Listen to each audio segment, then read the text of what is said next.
Ammo time! Hey folks, War Thunder Ground Forces is finally in open beta, and that means everyone is free to jump into one of these beautiful beasts. And one of the first things you'll probably notice when you get into your nice new tank is, well, that they look fantastic. Soon after that, you'll also probably realize that there's a bunch of different ammo types you can often put in these things. Choosing the right ammo type is a key decider in whether you turn your enemy into a flaming ball of slag, or simply have your round bounce off while they laugh at you and send their own round back at you, sending your own turret several hundred meters in the air. Now this can be pretty overwhelming for a new player, especially if you haven't played a game with realistic tank combat before, and chances are you probably haven't because there aren't that many of them. Even if you have, that's still a lot of confusing and arcane stuff. You've got stuff like AP and HE, but then there's also APHE, but there's APHEBC and APCBC and Spurger and Punziger and Ost and Bizd and ABBA and well, don't panic. When it really comes down to it, there's three main ammo types you need to be aware of. Once you know the strengths and weaknesses of those, you'll be well suited for most panzer combat. So that's what this video is going to cover. So let's just get right into it. Now I know looking at this stuff can seem like information overload, but the good news is there's actually a lot of it that you don't really have to worry about learning right off the bat, and you can still be an effective tank commander. One good example are these particularly cryptic shell designation names like BR243 or O243. This stuff is handy to become familiar with, but you'll kind of get it with time. You're more concerned with the actual shell type, and you can find that by mousing over the shell either in this modification screen or in the loadout just before you actually start the round. Basically anytime you can see one of these names. So in this case we can see that the BR243 is actually an APHEBC shell, whereas the BR243SP is an AP shell, and the O243 is an HE shell. These are the actual shell types that you're worried about actually knowing. And once you're actually driving around in the game, you won't have access to those names, or at least the descriptions anymore, but you will see the unique shell icon for each type of shell in your selection boxes at the bottom, and these also follow a bit of conventions if you get confused. For example, high explosive rounds are usually this gold color, whereas AP rounds will be a silvery or gray color with different color bands and different shapes for the various different AP shells. And if all else fails and you find yourself hopelessly confused about which icon is which, your crew will actually help you out by announcing the basic shell type as you select it to be loaded. For example, they'll say, load high explosive, or load armor piercing. This is handy, but do be aware that if you have multiple different variants of the same type of ammo, like say multiple AP rounds, you won't necessarily be able to tell from these callouts. You'll just have to be aware of which icon is which specific round, or at least the position of the rounds in your loadout. So let's start with basic HE, or high explosive. Load high explosive! Which, like the name suggests, is simply a shell filled with as much explosive as they could cram in there. It's designed to explode on impact, spread shrapnel every which way into as much soft target as possible, and do some blast damage. But that blast isn't being directed in any particular way, and so it's not very effective at penetrating armor. Any decently armored vehicle probably won't take a lot of damage from most of these high explosive shells, and unfortunately that's most of what you're going to be fighting. Now, the exceptions to this are the particularly large howitzers mounted on some of the Soviet tank destroyers, or the KV-2, the 122mm and up, like this Su-122 here. These high explosive rounds are so large and they have so much blast power that they are very capable of severely damaging, if not outright destroying, even a decently armored opponent. Though even our 122 isn't capable of doing much damage to the really heavy stuff like this Jag Tiger here. But in general, unless you're using one of these really large guns, high explosive is your last resort in most armored combat. And even if you do have to use it, you want to aim for external weak points like the tracks or the cannon barrel to hope to get anything done. And then there's an added risk for carrying a lot of high explosive shells, where if your ammo does take a hit, you're more likely to catastrophically explode. And that's bad. Some of them will do. Holy sh! This isn't to say that the smaller HE rounds are completely useless at this stage of development. They're just more limited and specialized. They're still great at destroying soft targets, like say the AA emplacements or artillery emplacements on the map. Other types of rounds will require more precision hits, but with an HE round, as long as you land it appropriately close, the blast and shrapnel will do the rest. They're also great against open-top tank destroyers like this Su-76. The crew isn't currently visible, they're not yet physically modeled in the game, but they are still there and tracked for damage purposes, and they have virtually no protection against the blast and shrapnel of an HE shell. And if you can get the HE directly in the back of this thing, forget about it. And probably the most efficient use is against mobile AA vehicles, which have virtually no armor and crews that, again, while not yet visible, are still there and completely exposed. More penetrating rounds will tend to punch right through these things without really doing any damage to many critical components, and you usually need a lot of shots to take one out, whereas a single HE round landing anywhere near them will tend to wreck them up right quick. But since these special uses are indeed generally pretty limited, you usually don't want to carry around too many high explosive rounds unless you have one of those really large guns. And even if you do, you'll often have access to some special high explosive rounds that are better suited to penetrating armor, and that's what we're going to cover next. So I just alluded to there being a type of high explosive round that's actually really good at penetrating armor. And this is definitely one of the most confusing things you'll see when you first start looking at this stuff. But it makes a lot more sense when you realize that this stuff is basically its own special category. It's that unique even though it starts with high explosive.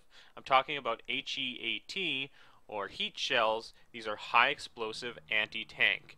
You'll also hear them referred to as shape charges, or as your in-game crew will refer to them, hollow charge. Loot hollow charge! And that's based on how they're constructed and the scientific principles behind how they actually function, which are really neat, at least as far as horrible weapons of destruction go. But we're not really worried about the technicalities here. I'm just going to give a very basic and, again, very simplified description of how they work so you have a general idea of what they do. But you can think of them as a high explosive round that, on the point of impact, actually focuses nearly all of that explosive power onto that point of impact, kind of like a magnifying glass focusing a beam of light. And that means that all that explosive power can be focused on punching right through the armor, and it does this really well. So what's the chief advantage of this stuff? Well, it means that it doesn't matter how much energy the round has when it reaches the target. It doesn't matter how far away you shot the round. It doesn't matter how fast the round is going. As long as it hits the target, the actual kinetic energy that penetrates the target is based on that explosion. So that's really handy for guns with lower muzzle velocities. So you can see with this particular round here, at 10 meters, it'll penetrate about 80 millimeters of armor. Whereas at 2,000 meters, it'll penetrate 80 millimeters of armor. That's pretty cool. Heat rounds are also less likely to completely ricochet off of sloped armor relative to most other armor-piercing rounds. However, their penetration effectiveness is greatly reduced the more the armor is sloped, so it's usually best to aim at the flattest part of the armor, that is the part most perpendicular to you, to give you the best penetration results.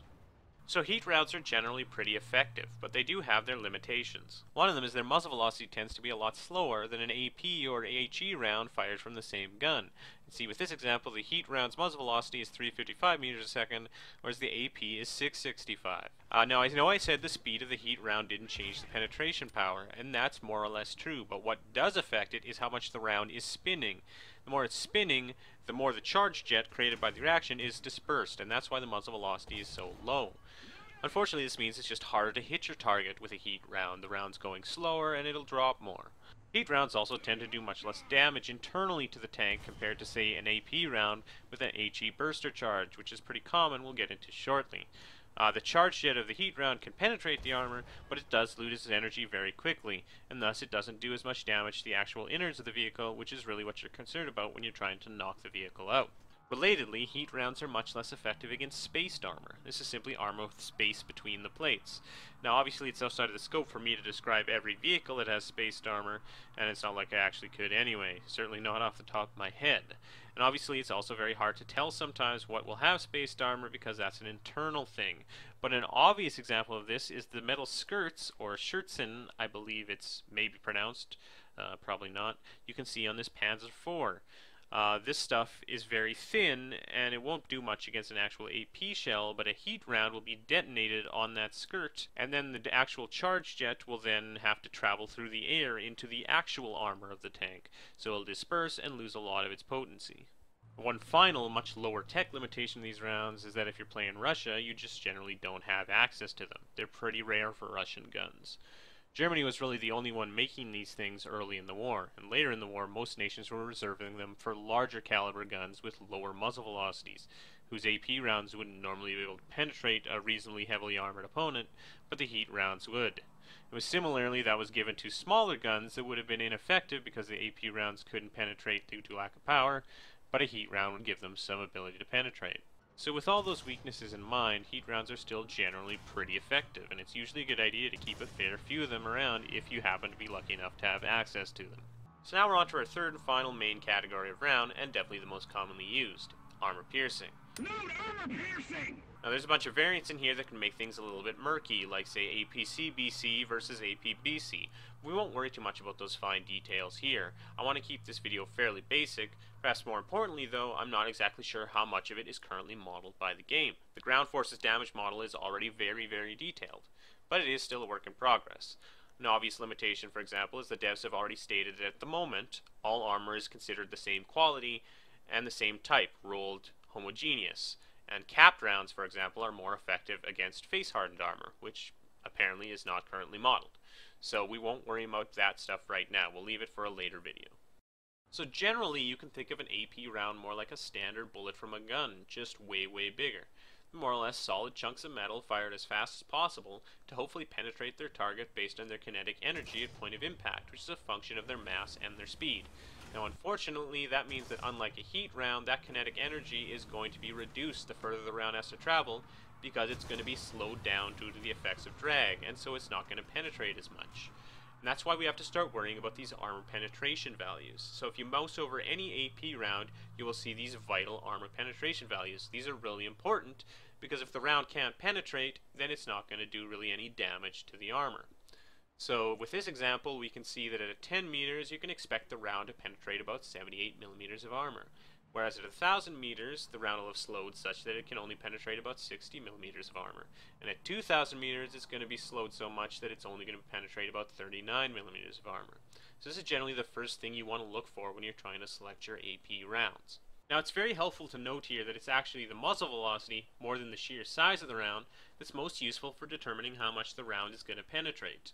Although a larger round fired at the same speed will usually penetrate more. An obvious example of this is this Stug 3 APHE. It's a Tier 1 vehicle with a short barrel 75mm gun, and that's a really big round for its tier. It's almost as big as the 76mm we just looked at. Unfortunately, it doesn't have nearly as much penetration capability because the round has a much lower muzzle velocity. It's simply much slower. This gun is better suited for supporting infantry than killing armor. But thankfully it does have access to these heat rounds, which give it a more reasonable armor penetration capability for its round size. But what I want you to take away from this is that it's not just the round size that determines how much the round is going to penetrate, so you'll always need to take a look at the actual armor penetration values to know if the round is going to be effective against other armor. But it's important to keep in mind that those armor penetration values are just general guidelines, and there's a bunch of other factors that go into determining whether a round actually penetrates or not. Quick example would be this heavily sloped frontal armor on this T-34. If you're looking at this at 90 degrees, it's only 45 millimeters thick. You'd expect from the numbers that the Stug in the previous example would be able to penetrate it pretty reliably from the front with its normal ammo at closer ranges, but it actually can't, and that's because of this heavy slope of the armor. Amongst other things, makes it so that at most of the normal angles that the Stug's actually going to be firing at this armor, the actual effective thickness of the armor when the shell impacts is much higher than the 45 millimeters indicated. In fact, there's a very good chance that the round is simply going to bounce right off, which obviously won't do much to the tank at all. Because of the risk of ricochets, it's actually often more effective to aim at a thicker part of the armor that's flatter relative to you than a thinner part that's more heavily sloped. The more directly the round can impact, that is, the closer to 90 degrees, the more efficiently it's going to penetrate. And in fact, as a gunner, you can sometimes use the effects of slopes and ricochets to your advantage. For example, on most tanks, the armor on top and underneath is pretty thin. They don't expect to be taking many shots there. But I've been able to bounce around off the ground underneath a Stug that I wouldn't have been able to penetrate frontally. The round easily penetrated the armor underneath, hit the engine, and lit it on fire. That was pretty neat. Relatedly, these early model Panthers have a pretty notorious problem. Now, Panthers have really thick frontal armor, and it's very heavily sloped, so it's pretty hard to penetrate frontally. But there's a serious design flaw with these early models. It's a so-called shot trap. You can see how the turret curves underneath. That means that if you get a round under here just right, it'll often ricochet straight down into this thin top armor, and really ruin this kitten's day. Now, funny enough, many of the AP rounds you'll be using won't be pure AP. They'll often be an APHE type, especially with the Germans, but you have to watch out there because they'll usually refer to them as APCBC without any mention of the HE. It's confusing, I know. These rounds are still primarily concerned with armor piercing, but they do have a little explosive inside. The idea is that after the round penetrates, the explosive goes off and does a lot more damage to all the soft bits inside the tank, which again is really what we're trying to do here. Now this is a really great idea in theory, and when it works, this after armor effect can be pretty devastating, but it does have its trade-offs. An obvious one is that the round is trading a little bit of penetration power for having that explosive inside. It's often fairly negligible, but you do have to be made aware that an APHE will usually not penetrate as much as an equivalent just plain AP round. A more distressing concern with these rounds is that they can simply fail to function properly and just explode way too early, basically doing nothing. These MD5 fused rounds that you'll find in a lot of Russian vehicles starting out are particularly notorious for that. They tended to explode way too early and thus basically do no damage because the round hadn't penetrated enough. So you usually want to swap these things out for another round as soon as you possibly can, and only really use them as a last resort. Thankfully, most of the other APHE rounds are much more reliable than these, but it is something that you should keep in mind. Now, probably the most extreme example of this APHE idea are these Russian shrapnel shells. Now, only the Russians use these. They were kind of a holdover from World War I. In the game, they basically function as an APHE round with a really heavy slant towards the HE side. So they don't have very good penetration, but if they do penetrate the target, they will generally ruin its day very, very quickly. Unfortunately, at the point that you start using these, you probably won't have very many targets applicable for them, so you probably don't want to carry too many of them. And to finish off our overview of basic AP round types, it's time to look at some that are more pure AP. They don't have any explosive in them. There's probably no better example of this idea than the following round, which is pretty much as AP can get. I'm referring to APCR rounds, or Armor Piercing Composite Rigid. Now, this stuff's special enough that it does have its own unique icon and its own unique voice callouts from the crew when you select them in the game. APCR! But really, APCR boils down to being an AP round that's just very, very good at its precise job. If those shrapnel rounds were basically high explosive with a little bit of extra AP capability, these things are the polar opposite. They are concerned with maximum penetration, pretty much nothing else, and so they're very good at it. The concept behind how they actually function is that they are lighter than a standard round, with a thinner internal core that's made of a much harder substance, usually tungsten. This allows them to be fired at a much higher muzzle velocity, and all that combines to give these things insane penetration power. To better illustrate the frankly absurd penetration capability of these things, let's take a closer look at this lowly 45mm gun. Now with plain AP, no explosive filler, this thing can penetrate about 61mm at 10 meters range. That's not too shabby. With APCR at the same range, it can penetrate a ridiculous 108mm. That's substantially more than that 76mm gun we looked at earlier. That's enough to penetrate the frontal turret armor on many Panthers. This stuff is nuts. It's really effective. At a given tier, at close enough range, you can probably pretty much expect to penetrate just about any part of any tank you face. It's that good. And since achieving penetration is arguably more than half of successful armored combat, it's extremely useful. Of course, as good as APCR can be in the right situations, it's still not without its drawbacks. And a pretty simple and obvious one is that these things are expensive. They are hard to make, and tungsten isn't cheap. And in the game, this is represented by an individual APCR round costing you a lot more lions than any other specialty round. So in this example, you can see that a single APCR is going to cost you 240 lions, compared to a single heat costing only 20 lions. So you want to keep this in mind lest you go broke buying up all that APCR all the time. Also, because they're so much lighter than standard AP rounds, APCR tends to lose a lot more speed and thus penetration power over longer distances than an equivalently sized AP round would. This is particularly pronounced with smaller rounds, so let's go back to our 45mm example. At 1,000 meters, the APCR is only penetrating 30mm, whereas the regular AP is penetrating 41. So even though the APCR started out extremely strong, it very rapidly lost its penetration power as it traveled a longer distance. Now again, with heavier rounds, this is less of a concern, and in fact, most of the combat you'll be taking place in the game, you'll find won't really require these really extreme distances. So it's usually not a huge issue, but you do need to be aware of it. Also, you should be aware that APCR tends to have an even bigger problem with ricocheting off sloped armor than standard AP rounds. But really the main weakness we have to be concerned with most of the time with APCR is the same as with any other standard AP without an explosive charge, just even more pronounced. we have to consider how AP rounds actually do damage to the tank. It's all well and good if they manage to penetrate the armor, but if they don't have enough energy left to actually damage anything in there, or if they simply completely miss anything of value inside the tank, they just won't actually do much good. Without an explosive charge, an AP round is expected to do its job of knocking out the tank purely via its kinetic energy. Ideally, after it penetrates, it still has enough energy to ricochet around inside and do a bunch more damage that way. It might also shatter, sending high-speed chunks of itself and also some of the armor that it penetrated through into the innards of the tank, really messing up the softer stuff inside. But APCR tends to be very weak in both of these things. For one thing, it tends to not shatter. It's kind of the whole point of its rigid design, is that it's supposed to be pretty shatterproof. But it's also very possible, with the sheer amount of penetration power these things have, that it might go into the tank, miss anything important, and punch right through the other side, not doing any real damage.